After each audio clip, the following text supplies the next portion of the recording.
So I'd love to know a bit about your background and what got you interested in economics. I grew up in Colombia and I moved to the US as a teenager. And I think just having both of those perspectives always was interested in public policy and always, especially in the context of Latin America and sort of low and middle income countries.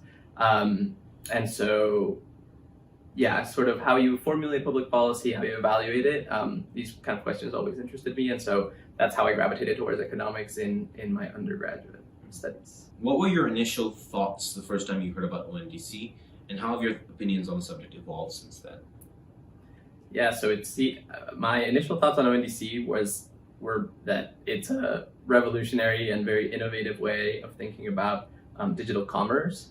And so I think it made me curious to understand a little more about the implementation and the details of how that was going to work, because of course there's many moving pieces, including governance and the entry barriers that you impose and how it's sustainable in the long run. And so these are the questions that have come up since, but I think the excitement about this as a different new model has remained.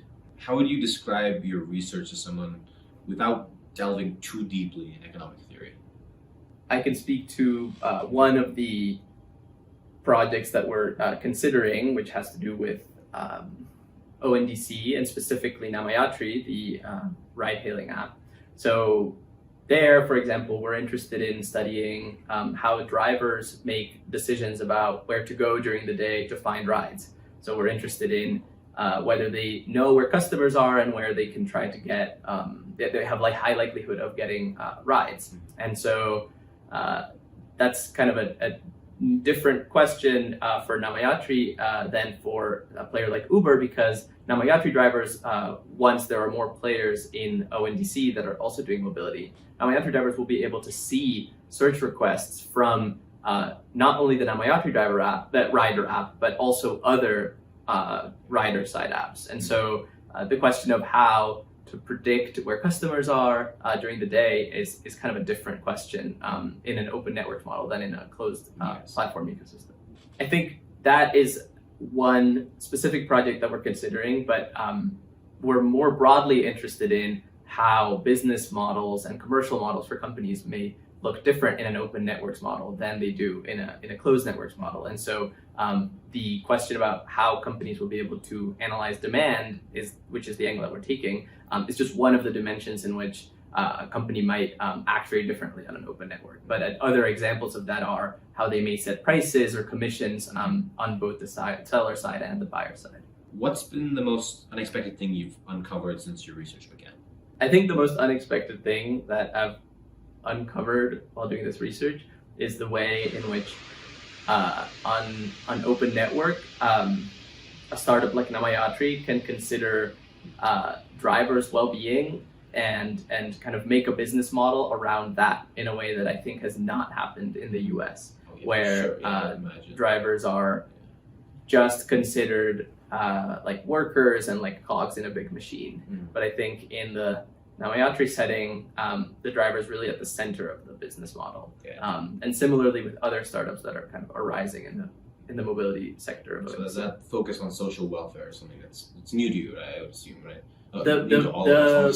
Yeah, the focus in the gig economy of the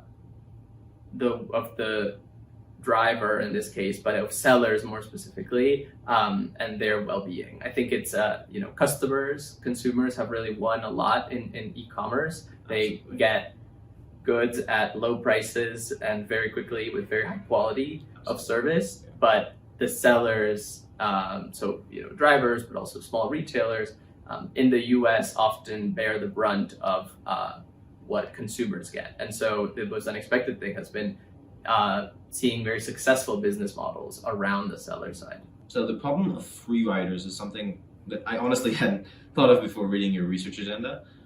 In what ways do you think that Y-ONDC system is susceptible to it? One way to think about the problem of free riders is that if you are, let's say, Uber in a city and you're just interested in growing your own network, you every time there's a transaction, you reap the benefits of that transaction fully, because you have the commission from the rider and driver app. And so you have a very big incentive to grow your network as much as possible, so that you can, because you'll always be reaping the full benefit of each transaction. On an open networks model, this may not apply as well for, let's say, an app like Namayatri, which or an app like Namayatri, but a different app on the seller side, so on the driver side, joining ONDC network. Yeah. That app is bringing value to the buyer side of the market, because it is adding, let's say, more drivers into the ecosystem. Yes. So there's higher density, so let's say lower wait times for riders. But this seller app is not going to get reap the full benefits, okay, of each transaction. You can kind of imagine if like Uber and Ola were forced to be in the same market. Each is benefiting from the other's network of both buyers and sellers. Yeah. And so Uber rider requesting a ride is benefiting from the fact that Ola drivers are also on the app, are also on this network. And you're saying the Uber seller side app won't have to do as much. That's like it won't have as big of an incentive to continue to grow the network as. Oh, okay. Because part of the benefit it is giving to the network is going to Ola. Whereas when it's a closed network ecosystem, well, imagine that you can't multi-home and, but even with multi-homing, like when it's a closed network ecosystem, it is able to internalize this benefit. So it wants to grow the network as much as possible. Strictly from an economic perspective, through the BECKN model, do you see an avenue that leads to higher income and wealth equality in the future? I think through the BECKN facilitated open network like ONDC, you can get potentially more inclusive growth in that you're bringing sectors of the economy that previously were, let's say, not participating in digital commerce. And so you can get Kirana stores, which have very low margins, onboarded onto a network that they can now, and connecting, let's say, into this digital network that they can serve, and so potentially increase their amount of sales and the demand and the customers they serve, and so potentially benefit from doing so. And it's facilitated by the ONDC model because there are potentially much lower costs to enter, in part because seller applications are competing to get these Kirana stores, and so they're providing services like onboarding and digitizing,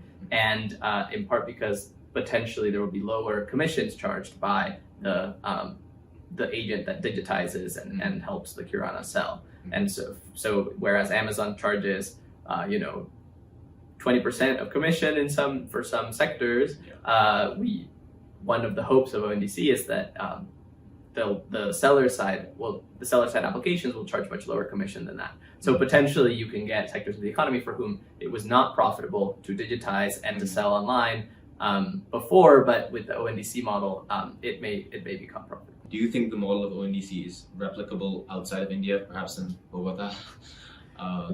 Yes, I think in Latin America and in Colombia and in Bogota, there are many industries that are fragmented, and where a decentralized model where the nodes, specifically the sellers and the buyers, have more ownership and kind of can gain more from digitizing is a model that can work. I think there are several kind of questions about how you implement it in each context, and different contexts may require more or less government involvement or more or less kind of capital from other countries or startups from other countries because they may not have as dynamic a startup ecosystem as India. But I think in some sectors, in Colombia specifically, it's definitely a model that would be welcome, and that I think could serve, let's say in very rural parts of Colombia, serve populations that have not been served, and that are not incorporated into the digital economy. And I think a decentralized model where it's not a company where it's not a company that has a basic monopoly on an industry making decisions, profit maximizing decisions about which markets to enter, but instead is a decentralized model where kind of small hyperlocal markets are still potentially profitable, in countries where they have high rates of kind of rural populations and kind of low income populations. I think it's definitely a model that may work. So Yeah. I'd love to know about your background and how you got interested in economics. Sure. So I'm originally from Ann Arbor, Michigan, and I think I've always sort of been interested in inequality, and wealth inequality is obviously a very important and prominent topic in the US. And I think as I was growing up, sort of seeing like Occupy Wall Street and various social movements sort of being born and evolving and having this conversation. And so I think through that I got interested in economics because it's a powerful sort of toolkit for understanding how markets have the potential to create inequality, and at the same time how they may have the opportunity or potential to create, economic empowerment and prosperity. So What were your initial thoughts the first time you heard about ONDC, and how have your opinions on the subject evolved since then? yeah, so when I first heard about ONDC, I was super excited because I am coming from a academic background of studying market power, particularly in these digital industries, and sort of looking to see what are potential solutions to the challenge that in digital industries, typically a few firms tend to be able to grow and extract like all the value from these markets.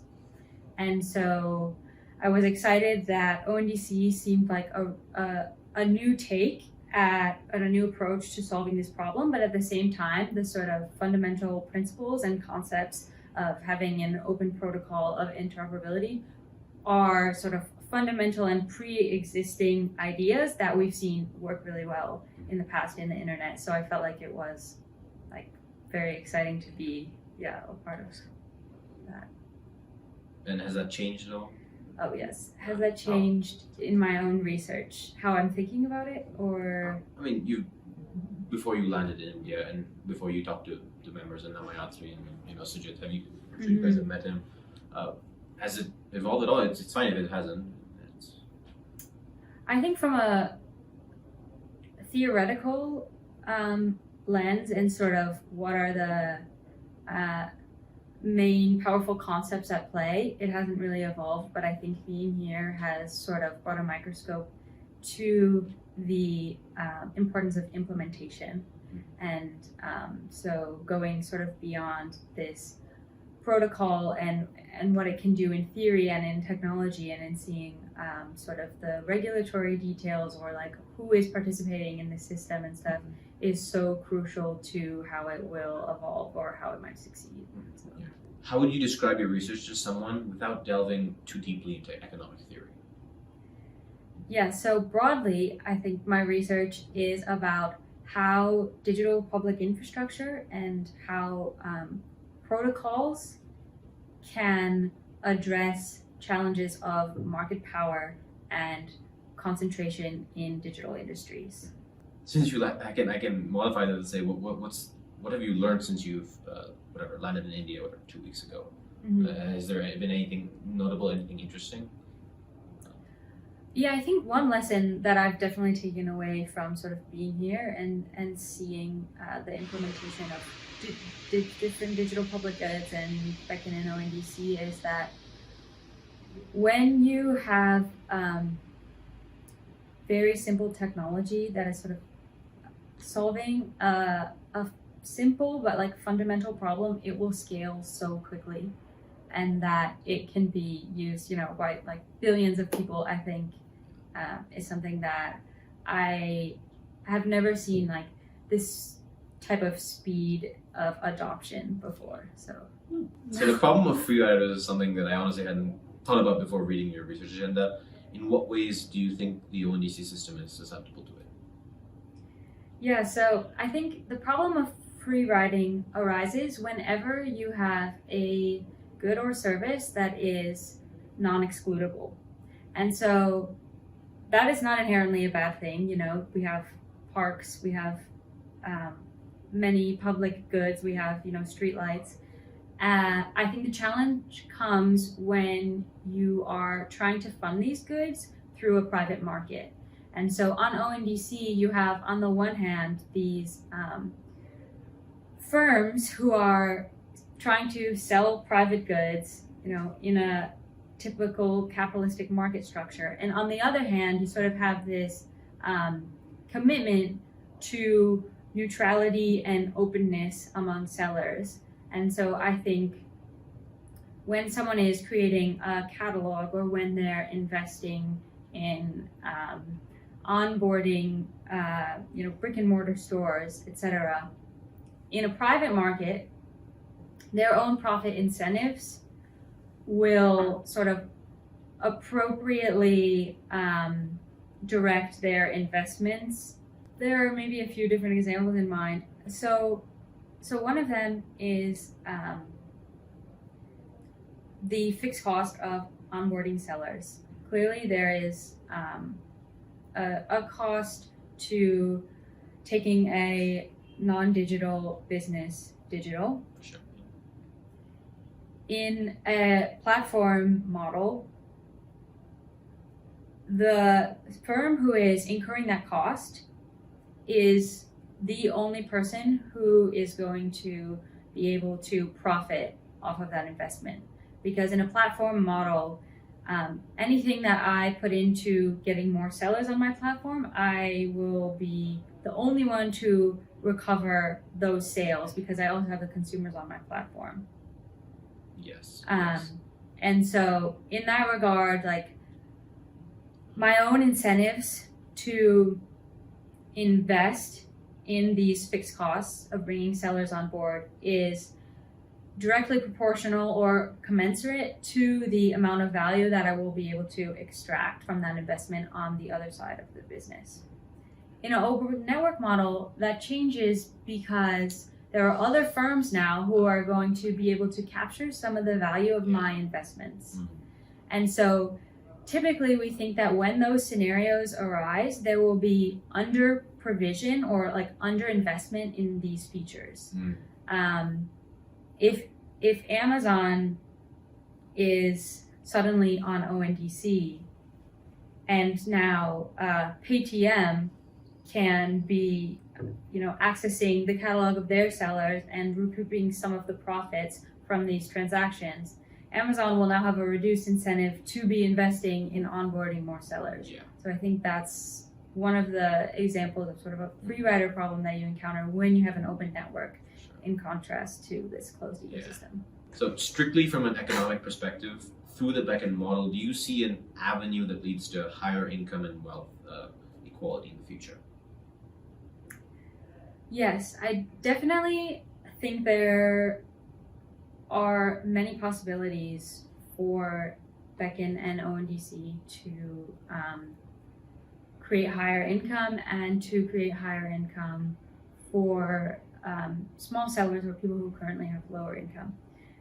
That being said, I think that fundamentally the challenge and the solution of like wealth inequality or equality is sort of a broader like moral commitment to how we want to share resources in society. And so I think while different economic models, while different technologies certainly create possibilities for higher income and for greater equality, I don't think that they alone can ever be the solution. And so I see BECKN and Y-ONDC as an exciting sort of example of people who are committed to this sort of moral and political and philosophical sharing of resources and sharing of prosperity.